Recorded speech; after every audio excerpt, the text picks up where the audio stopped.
A virtual tour. Zoom recording. We're recording now. Thanks, guys. It shouldn't take more than 45 minutes. But as I was saying earlier, I'd love to have your interaction. So if you're in a quiet room, you can just unmute your mic and we can just please jump in with any additional. Also, I'm looking at the chat room, so I'd love your feedback because this is a really important part of our core PD is actually understanding assessment, the requirements and the best practice. Without further ado, we will move on.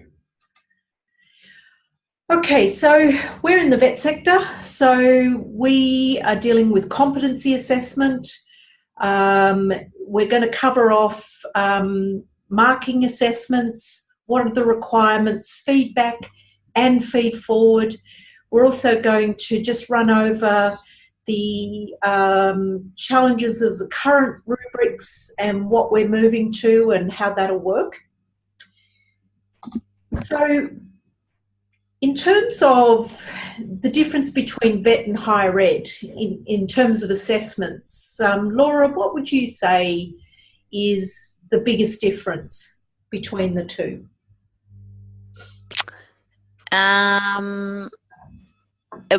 One's competent or not competent, and the others are graded, scaled with their marking. And why is that? I suppose that's a good question. Why is VET so focused on competency? I suppose because it's a lot more vocational and practical. It's quite a skill-based, well, it is a skill-based kind of training, so you can either do it or you can't. Yep. Exactly. And that's also why we give the opportunity to resubmit or resit an assessment, because people in the workplace training, they basically will have an attempt at it and build competency and will be able to combine all elements in a work skill. And also what is challenging for us, but it's the rigour that we're proud of, is that a student has to achieve every performance criteria before being competent for a unit of competency. And you'll know that in higher ed, if their grade point average is above a pass, they could have actually failed components of an assessment and still pass the overall subject. So that's why we're very challenged when a student wants to RPL back into a vocational program, because we need 100% competency and, we need the evidence behind that as well. So beyond grading an assessment as competent or not competent, I've actually mixed this PowerPoint up because I'm sort of coming to the end of the requirements. But why is feedback so important, Gay, for a VET student? Following on from what we just said, I suppose. Well, I guess to know that they're on track in terms of their learning, if whether it be the theory or the practical component of it when they do a role play, for instance. And so that from that feedback they can make adjustments to their assignments in particular. When resubmitting, as opposed to being resubmitting, given a break. Okay. Or even if they don't need to resubmit, I suppose if they, do read the feedback, it can give validation to what they've, what they've written, or in the case of a role play, what they've done. It can perhaps boost their confidence. Yeah, absolutely. That's super important. And Roxy, when it is competent or not yet competent, what else can feedback give to a student?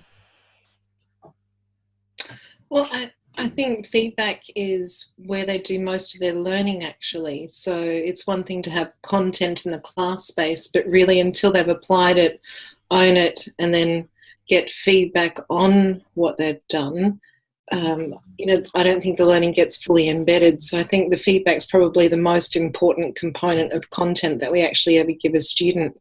And I think a lot of students have said that, that competent or not yet competent is not a very reassuring grade. It's like, oh, well, okay, I've got over the line, but how far did I get over, and what do I need to know more? And it's such a non-descriptive term that I think feedback embedded is perhaps even more important than in higher ed, actually. I agree. And so what we're talking about is the level of achievement as well. And to summarise, as both of you are saying, the complexities of the assessment and the fact that they've completed it, we're actually talking about that assessment and what they've actually achieved through gaining competency. And Kristen, I think just on feedback, I think it's also important for the teacher as well, perhaps in giving the students their feedback. And if a lot of the class hasn't passed, perhaps the teacher, at the end of all of that feedback, can learn something for themselves in order to perhaps look at how they're delivering the content or the examples they're using from industry, or perhaps giving us feedback, perhaps there's something wrong with the assessment. Definitely, as well. Definitely. So it's also giving guidance to the actual performance criteria that they have achieved, because an assessment will be a cluster of performance criteria across 1, 2 or 3 units of competency. So we're sort of summing that up as well. And most importantly, I've always found this is that when you have face-to-face or online, whether you're recording your feedback and what comes to mind, you're giving them industry feedback and you're plucking from your experience the correlation between what they came up with, and what I'm focusing on is feeding forward from that, as was mentioned earlier, is future opportunities and improvements coming from your perspective, which is just immense. So if we got down to the nuts and bolts, I've summarised it in 3 senses. So the AQF guidelines for higher ed and VET is that assessments need to be graded within a reasonable time frame. A reasonable time frame is deemed at 2 weeks from the submission date. Feedback and comments need to be meaningful, provided directed, accessible and succinct information, and we're going to dive into all of these. And most importantly, it is necessary for an assessor to indicate how they actually arrived at the assessment judgment. So any third party can actually come in, and we do a lot of this through validation and as we approach audit, is that we have understood from your perspective what you've viewed in the evidence to deem a competent assessment. So let's go through those. We're trying to actually get a 2-week turnaround. In the online environment, it's better that they have more timely feedback so that they can actually respond in a relatively short period of time, because a lot of online assessments are based, their learning is based around the actual return of their assessments and resubmissions if required. So we aim for 1 week in the online space. And from my experience as an assessor, I put a lot of importance on feedback, but then I discovered that what's more important for a student is they actually get timely, meaningful feedback, rather than me saying it's competent and you'll get full feedback later, because it's not as meaningful at the time, so that they can actually move on to the next assessment or close off that subject. So feedback and comments need to be meaningful, provide directed, accessible and succinct information on how the student achieved the competencies. So when we talk about that,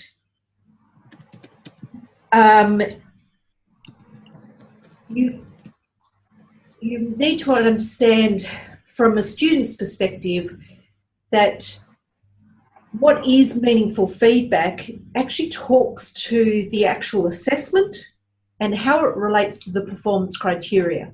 So by being directed, it means that the student can actually understand the level of achievement, understand how they achieve that.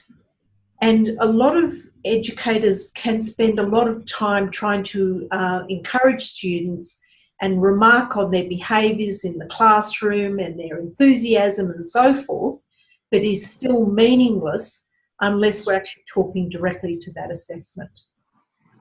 So this is an example of overall feedback that we prepared earlier, Lisa and I. And it's good to sort of see that this educator has said, you have made some good observations and demonstrated an understanding of the impact of cognitive development on younger people. So they have, in a nutshell, explained why that student has achieved competent, but also what they have demonstrated through the evidence. And also they're doing a bit of feed forward. So when we understand how important the brain is to adolescent development, etc., etc. And so they've also given context to that assessment. So what is meaningless feedback? I will give you an example. This is meaningless feedback. This does not talk to the assessment. It does not talk to the student's achievement. It doesn't talk to the performance criteria. And frankly, it's negligent. For a student to receive this means that it can be it's a tick and flick exercise. And I used to say, you know, if an educator writes nice work, well done, they have to follow it up with a 2,000-word essay as to why.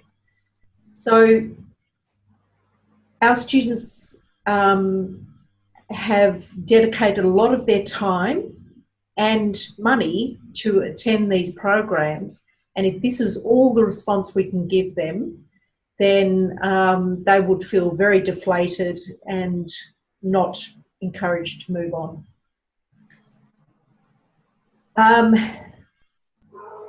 And so what Roxy's also said is a reasonable time frame is also prior to the next assessment due date. So it's better that we can build on those assessments in a timely fashion. So good feed forward is also, I'm just looking at the comments here by Janie. You might also be aware of using plain English and double checking that Amelia has understood your communication given the possible language barrier. So this educator has given feed forward. So she's sort of saying, what have you achieved and why is that important? And this is something to look out for in the future. This is very good. Once again, important as the client is seen as the expert of her own life in person-centred or client-centred counselling. So they've also, once again, given context, and these were taken from different parts of the assessment. So what we're going to talk about later is that whether you're using Screencast-O-Matic or any method where you're actually guiding the students through their own work, this is also incredibly meaningful and directed. So a student actually understands where they have actually achieved the requirements of that performance criteria or knowledge evidence.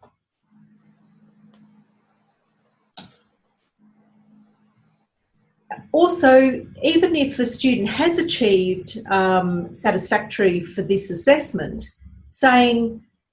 giving additional feedback. She has also a right to confidentiality and knowledge of the limitations to this. And that was just taken from one assessment, and you can sort of see that this student would be very encouraged because they're talking directly to their own work.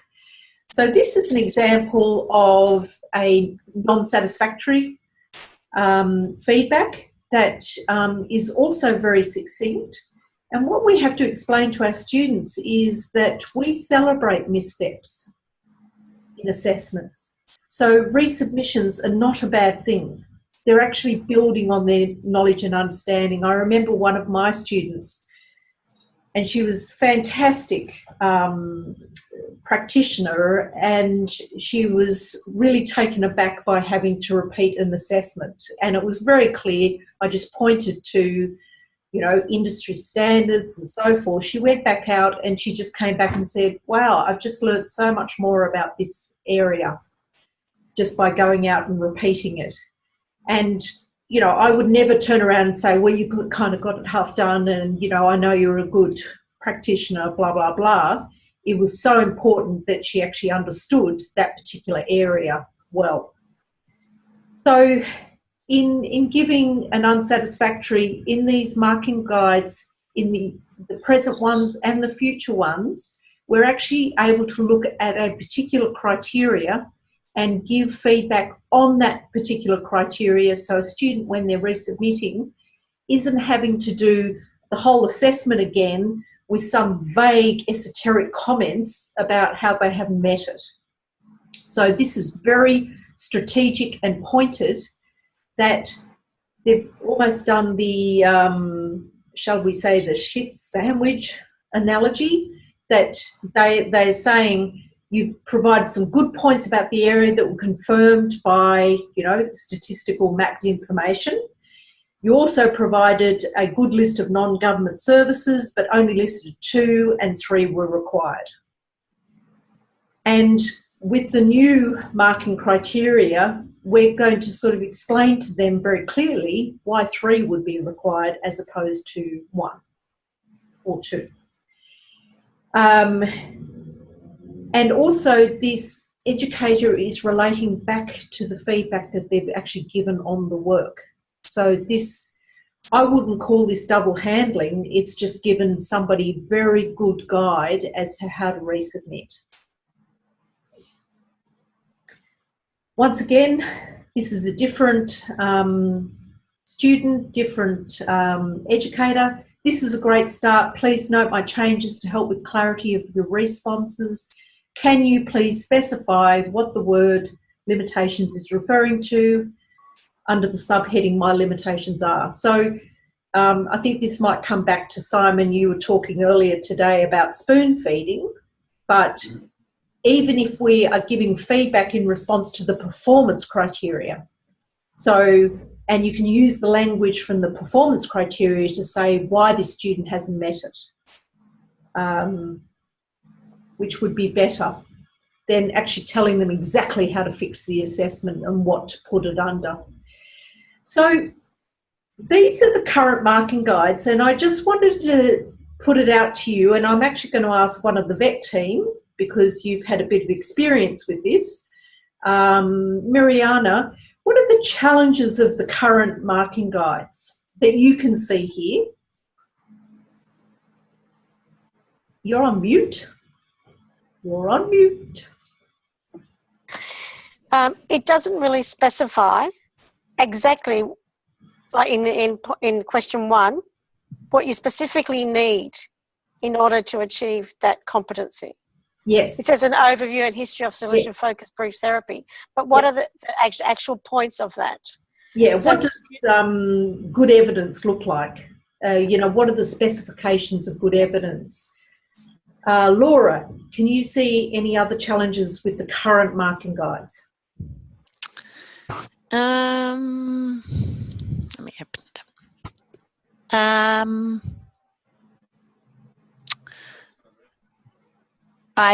When I'm marking against them, I think sometimes in one statement there can be a couple things that are being asked of, and it's a bit of a cluster, and they might have got 2 out of the 3. Yes. And then you can end up sometimes not commenting on things that could be improved just because it's a bit muddled.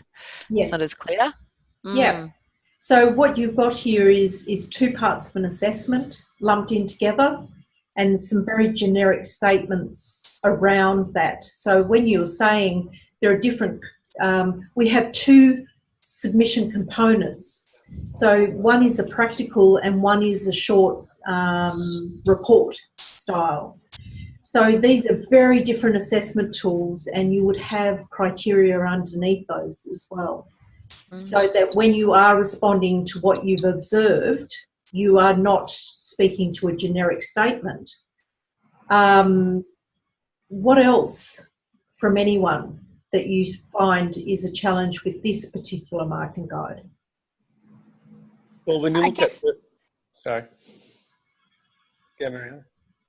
Eunice.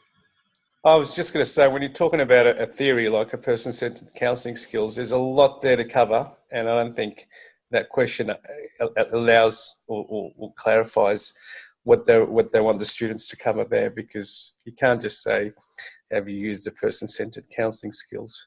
Yes. So what are the characteristics of the person-centered counselling skills?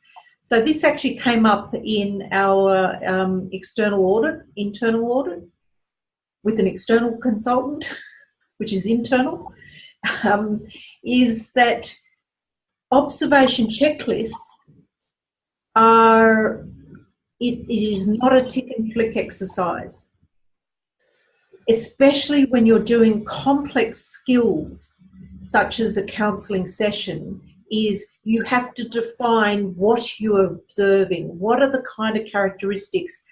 And what also is missing from this is the ability to talk to that in the comments section. And I do know a lot of our marking guides do have comments section, but you would need to actually specify how you observe person-centered counselling skills. What are the characteristics? What are the methodologies? The kind of things that you have observed and therefore are confident to actually put a satisfactory next to that. Anything else about this marking guide that I would be concerned about as an educator? There's no room to provide the comment there. Yep. On the specific criteria. Yep. In depth for the student in one place. Yeah. Yep. And Gay, you were going to say something? Yeah, just in terms, for instance, number 2, the counsellor's role explain. Yes, the student may explain the counsellor's role in the role play, but it may be too lengthy an explanation. It may be not, it may overwhelm the client. So there's nothing there to for the assessor to comment on in relation to how it's delivered, I guess. Yeah. And that actually talks to the one big missing link in all of the marking guides, is that the counsellor's role explained, when you read it out in the performance criteria, it is said it is promoted throughout the session. So they're promoting it at the right time. So you can't start a session and go, hi, my name's Kristen, I'm your counsellor, and my role is to sit and listen. It's actually promoting the role that the counsellor plays, and it's very pertinent that you would actually see that in different places of the session. So you're absolutely right, is I can't see any performance criteria here. So the students have nothing to hang it on. What level? What is the verb? And the verb in this one is promote the counsellor's role, because you can start the session and do that, but your interpretation, like you were saying, is you don't go back and sort of say, I've studied multiple series of counselling and blah. The client doesn't want to hear that. They actually want to understand how the counsellor is going to assist them and where they might have to refer them on. So I'm just going to take you through the new marking guides so that we can actually sort of see how these will work for us in the future, and also for anybody to be able to validate well, because they've actually got a lot more information. So this is the top part of the assessment marking guide, nothing special here. But this is the most important part, is the actual rubric. So in higher ed, these rubrics exist in levels. So, you know, what warrants a pass, credit, distinction. And in VET, we have a binary system to determine what is satisfactory and what isn't. So when I've designed these, it's understanding at the top section here, you've got part A is a video counselling session. So we actually know, anybody can see from this marking guide, what is the evidence that we are looking at. And then underneath that, every component has multiple assessment criteria in learner-centric language. So, for example, explain your position on confidentiality and record keeping to the client. Then in the next column, we are going to identify which unit and which performance criteria maps to that. Because we're not going to over-assess, we're not going to actually ask students for more, we're actually going to, they've got plenty to actually meet the performance criteria. And I would always be very nervous if you have multiple performance criteria against one assessment criteria. Because you can see in the first example of assessment criteria, explain your position on confidentiality, that may only cover half of the performance criteria. When you read the performance criteria, it may be learner-centric language, and you could use that in the far left column. But this is where an educator and assessor can actually make a very clear distinction of whether it's been met. So this is explain clearly to clients the policy on record keeping and confidentiality. That's pretty straightforward. The second one, select and effectively apply techniques from solution-focused brief therapy. That is, you know, quite a mouthful, but when we go to the performance criteria in the middle column, we're looking at the verb and we're looking for evidence of the verb. So use techniques according to the principles and application of selection theories to assist the client. So effectively, this performance criteria may take a few areas to complete. So this is an observation checklist, and using techniques to according to the principles means that they actually have to observe particular characteristics of those techniques. So it doesn't end here. It's probably not the best example because underneath number 2, we would have a lot of examples and characteristics that you would have found in that counselling session. Kristen, can I just on this one particular one, would it not be worthwhile having multiple assessments if students needed to meet certain criteria? So they get opportunities to go back and they've demonstrated capacity in one, but they've not demonstrated capacity in another, so they do it again. Yes. So it's, when we're talking about best practice, the ideal is that a student will be ticking off a performance criteria over up to 3 different assessment tools. However, what we do when we're designing these assessments is we do not have the luxury of going over multiple assessment tools. We have training packages that are very prescribed. The performance evidence is very arduous to perform. And when we have the best assessment tool, which would be in vocational and observation checklist, you know, as assessors, they're very hard to facilitate because observation checklists need to happen with an individual over multiple performance criteria. So what we actually do in the practice of assessing is we give them 3 opportunities to achieve that. So if they have performed it and they need to perform it again, that's their second opportunity. If they still haven't achieved it, it goes into the end of trimester recommendations that that student has had good engagement, has had reasonable academic progress, and should be given another opportunity to complete this session. But it also brings us back to the fact that this is one of the most challenging assessments also, is that a student is combining multiple aspects within a short counselling session. So when we were going over these in validation, and we were also checking the marking guides, it was very clear to us that this didn't happen in a 30-minute session. So what does an assessor do if they haven't observed all of these components within this session?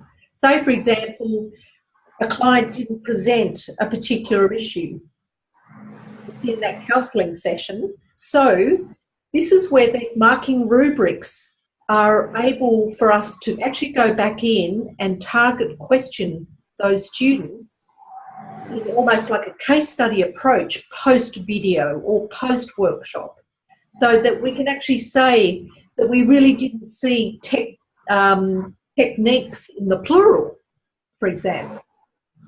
So we would say, you know, if the client presented this, what is another technique you could have used to actually pick this off? So when you're using these marking guides, you can actually talk directly to that small assessment criteria that they haven't met, or they haven't met to the level required by that performance criteria. Therefore, instead of getting them to submit a whole nother video, you could do target questioning post with that particular student, or you could actually get them to practice a particular component. So what's important about these guides is that we are giving students an opportunity to respond to a portion. We are also illustrating to them that the performance criteria hasn't been met. Also, if you go down through a marking guide and you found that they've met that performance criteria somewhere else, you can grant them satisfactory because you have observed it. Whereas if you go back to the original, we have no opportunity to identify which performance criteria they met or they didn't meet, and how we could actually give them particular comments against that criteria to meet it. So, Kristen, even if they met that particular criteria in another assessment within the same subject? Yes, absolutely. And so this is why we've got a very big exercise underway to actually go from the original writer's mapping of the assessments, so we can see overall across the subject where this performance criteria appears. We test it with these marking guides and sort of say, no, it's not met. I cannot see evidence. It might be insinuated in the assessment tool, but it is not met because I cannot see evidence. It also enables an assessor to scan a submission and know exactly what they're looking for, rather than reading through a whole assessment and mentally trying to think of performance criteria that that student has to meet. Now, one of the things that comes up when I talk about this is, well, what if I have given all this feedback up in the assessment? That is perfectly sufficient. You do not need to double handle and put it into this as well. I really don't care if your feedback is, like, I encourage audio feedback. I encourage video feedback, Screencast-O-Matic, Zoom feedback, anything that enables, particularly an online student, to hear you talk about the assessment, because it's very settling for them to hear your pleasant tone when you're giving feedback to a student, rather than having black and white, which may be misinterpreted by a student. It'll be a little bit daunting, because what you were saying earlier on is students have come into this space and they're really relying on this feedback for their learning. And if they hear a tone that sort of says, you haven't, achieved this, we can modify that through an audio feedback, or, as you saw earlier, some really positive comments followed by a specification for resubmission. So these take a lot of time to build, good rubrics, but hopefully this actually saves you time in providing meaningful feedback against the assessment. It also means that we do want these marking rubrics in that you have said it has been met, and then there is always a section at the end where you can give an overall comment. But one thing that I've found through marking these with the kind of rubrics is also you can chunk it down for the students. So if there are a number of criteria to be met across the course of an assessment, you could be actually marking as you go. So if you've viewed it in class or you've seen it in a discussion forum, you know that that student's understood, you can actually be arranging these rubrics in a chronological fashion and make them work for you. It's also a summary at the end, enables you could actually collate very generic feedback against this criteria and sum it up in the commentary, so that when you get to the end and you mark it satisfactory, you can actually give a very detailed generic commentary around that assessment and personalised it with one sentence. Then students get the wealth of information that you have when you talk about the challenges and the pitfalls of doing this assessment, and they have one sentence that's personalised to actually understand their level of achievement. So that's a lot of information. Any commentary or questions around?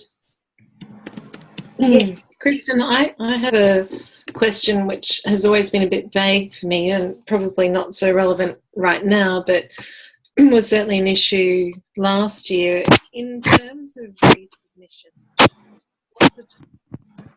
Sorry, I've lost you, Roxy. Can you just repeat that?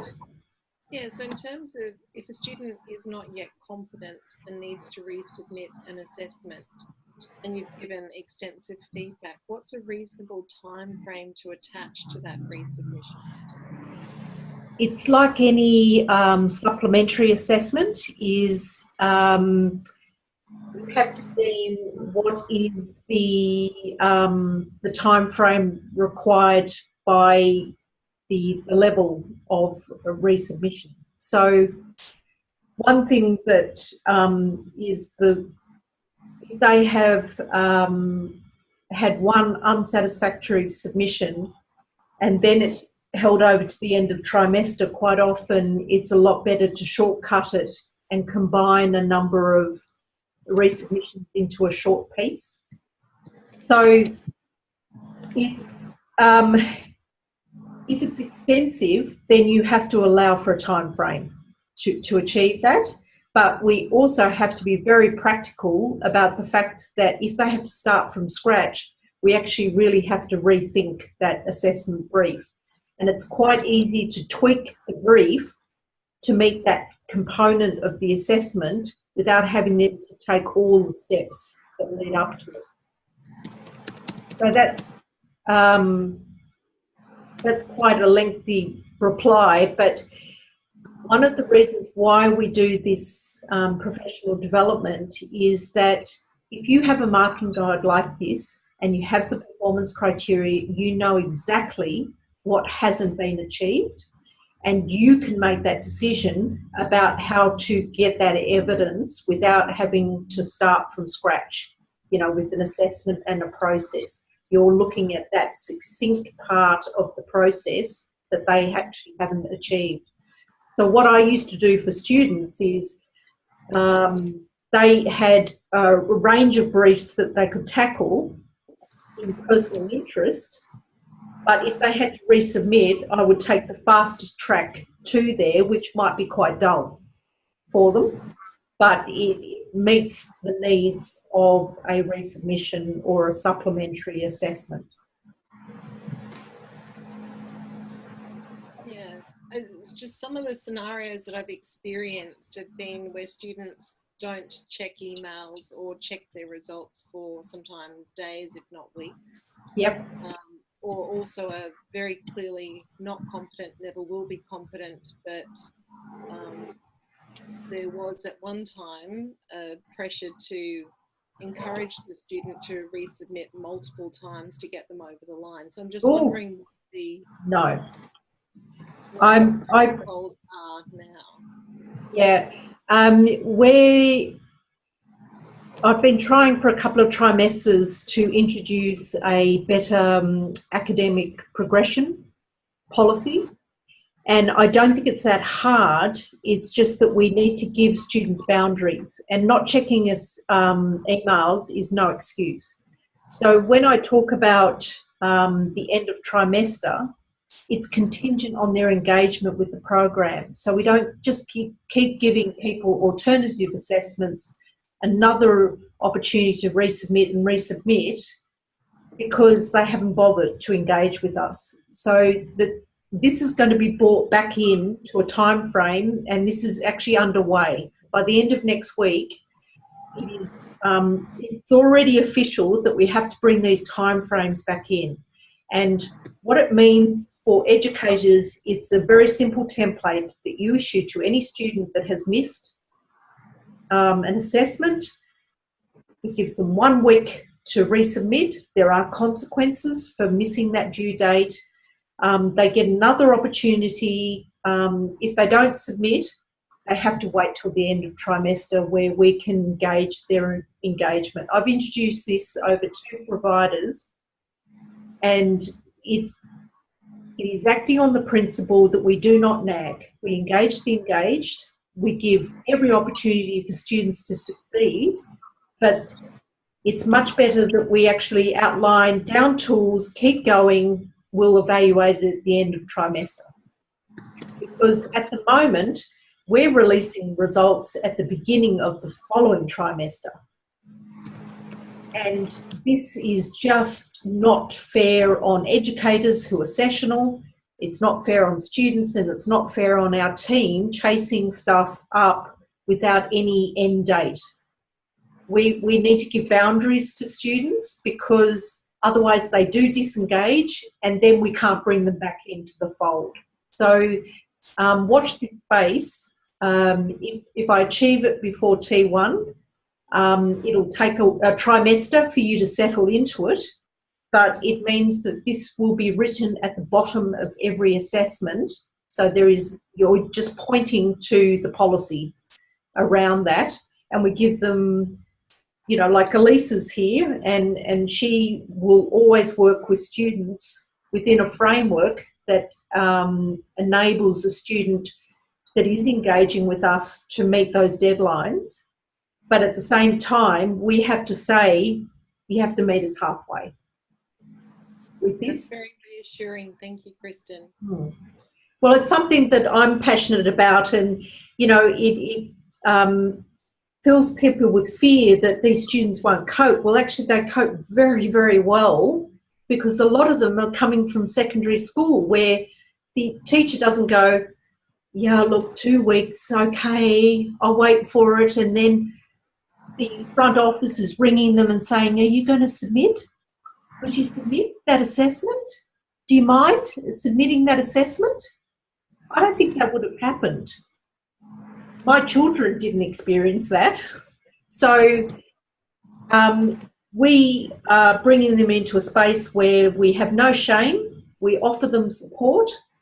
We ask them, do you need help? But we can't nag. We can't nag students. We're not doing them any favours. We're also working along professional standards of an industry.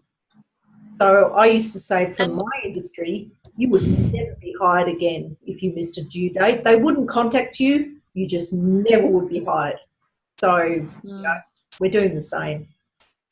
Just catch with love. So at the bottom of all these marking guides is the unit data. So you can always follow this up as an assessor.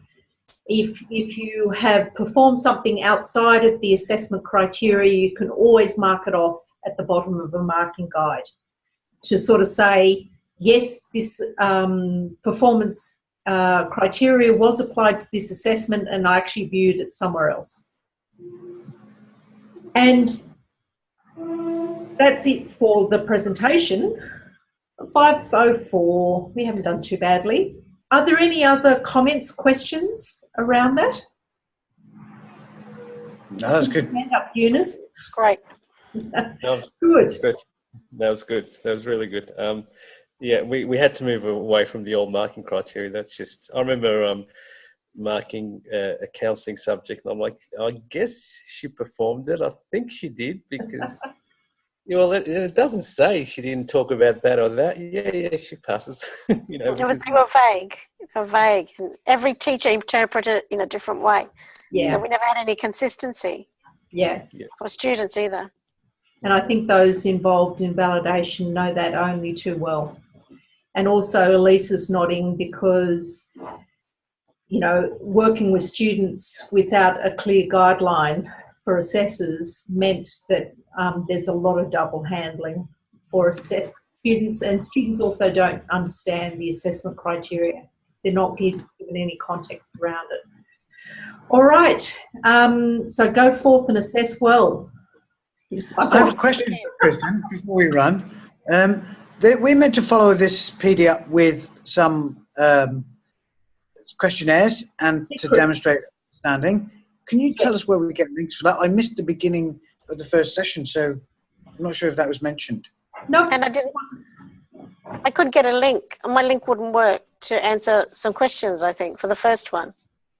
No, there was no link. I haven't given you any links because I think Roxy did it. Huh? Roxy, didn't you answer some questions? I saw your... the IPSA questionnaire. Oh, sorry, that's the framework for you to self-assess where you sit in as a VET practitioner. Your link didn't work. Are you serious to that? That's Mariana.